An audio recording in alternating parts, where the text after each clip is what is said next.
Hey friends, let's go ahead and talk about some more fun options from PaperPie. This looking into some great books for the Easter basket or the springtime months. So one of the first ones I love to show is going to be one of our That's Not My books. It's a perfect one for the young ones. They got That's Not My Bunny, That's Not My Lamb if you're looking for something more kind of appropriate for a Easter basket time, but we've got tons of others in this series. We've made over 50 textures on each page. That's Not My Bunny, its tail is too fluffy.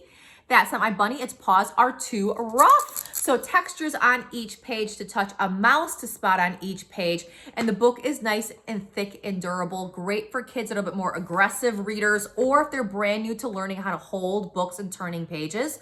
It's a great option for your family.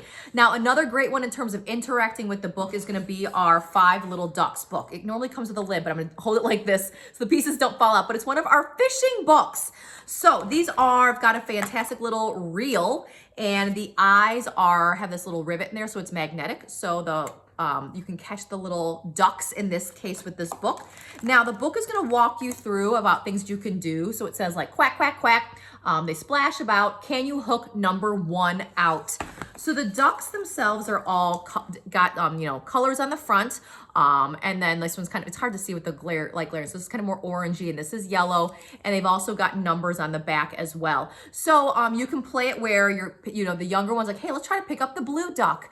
Or you can go with the book. Let's try to find number 5. So the kid picks up a duck, they flip it over, see if it's the number 5. It's not, they can put it back down, kind of like memory style game as they fish about and try to catch all 5 ducks. So we all know the fishing books, fishing type activities are hits with the young ones, and I love that we have a book option for you because let's be honest, I think almost all of us grew up with some sort of fishing game.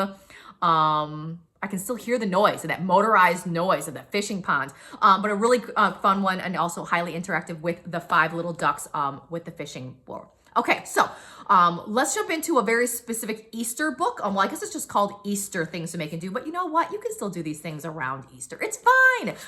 We have great themed books like specific to Easter, and also, of course, I'm showing you some great spring options, but this one's called Easter Things to Make and Do. It's a great mixture of crafts as well as like worksheet type activities. Now, in terms of age range, I'm going to say pre-K to kindergarten is going to most enjoy this book, but there are activities that all kids can do, like the toilet paper bunny. I mean, my 3rd grader will probably make one in class this year. But there's little simple mazes, going on a little treasure hunt or a little scavenger hunt, making a leaf bunny picture. So really fun, springy type themes with the birds. There's sheep with the cotton balls, and then of course like activity styles like a simple maze here, adding more flowers to the petals, spot 3 differences. So you're still going to get some cognitive type worksheets that are more appropriate and geared towards the pre-K and kindergarten age range. But then a lot of these other crafting things like growing crest heads could be all ages for your family. So that is Easter Things to Make and Do.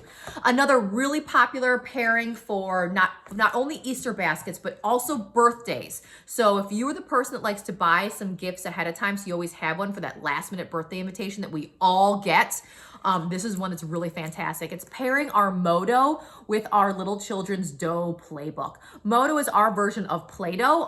It is got 3 different colors in it. Comes with a sculpting tool, and these things around the Play-Doh tins are actually stamps. So the kid can put them through in stamps. You see a little tractor option. There's like a little crane option here, and they are wonderful. Great texture. I've had some parents that told me they accidentally left their lid open for longer than they would have liked, but the Play-Doh didn't dry out. It lasts a lot longer than the traditional brand. We even have a gluten-free option if your family needs that. And it works so well with our Little Children's Dough Playbook because all you need is dough to work with the book. It's going to tell you that if you see these white circles on the pages, that's where you're putting your Play-Doh. So the kid gets to sculpt to kind of add more oranges to the book or adding apples to the trees. They might be kind of doing snowflakes and putting buttons on the snowman. So you can start working on kind of sculpting, and they also talk about how you can use your finger to make indentations, such as the craters on the moon, or using a tool to kind of imprint on it. So a really fun one for those kids that need that little nudge of what to do with their Play-Doh. They kind of just need an idea to kind of get those creative juices going. And like I said, this makes a fantastic birthday party gift as well, because it pairs with 2 things in one that go together. Also for Easter baskets, you of course are going to think about chapter books if you got the older kids. This is something that you talk more one-on-one with your consultant, because we have such a wide range of ages, topics, themes, and so it's just a matter of us chatting and finding out what's going to be a best fit for your kids. But I love showing an A.L. Tate book because she's one of my favorites. So the books are truly young adult fiction. I actually love this book. I read it as an adult. I thoroughly was hooked on the mystery. So if you're a young adult fiction lover as well, you would enjoy this one. But I like this one specifically because she writes books that are written at a higher level, but you don't have to worry about mature themes or mature content if you have, let's say, a younger reader who reads advanced, or you're just a little bit more conservative as a family. You don't have to worry as much about that. So this is called The Firestar. It's a Maven and Meve mystery. We also have number 2 in this series as well, but anything by A.L. Tate's going to give you that great higher reading level, great no mature concept and themes for you. Now, if you're looking ahead to doing some traveling, I love the Explore America's National Parks. If you wanted to kind of incorporate a stop, or it's maybe your final destination, or you're an RV or camper, because you can go and read through the book and learn all about the different national parks, you might by territory, and it's going to walk you through some of about it, fun facts, maybe some of the vegetation or the animals that you're going to spot there.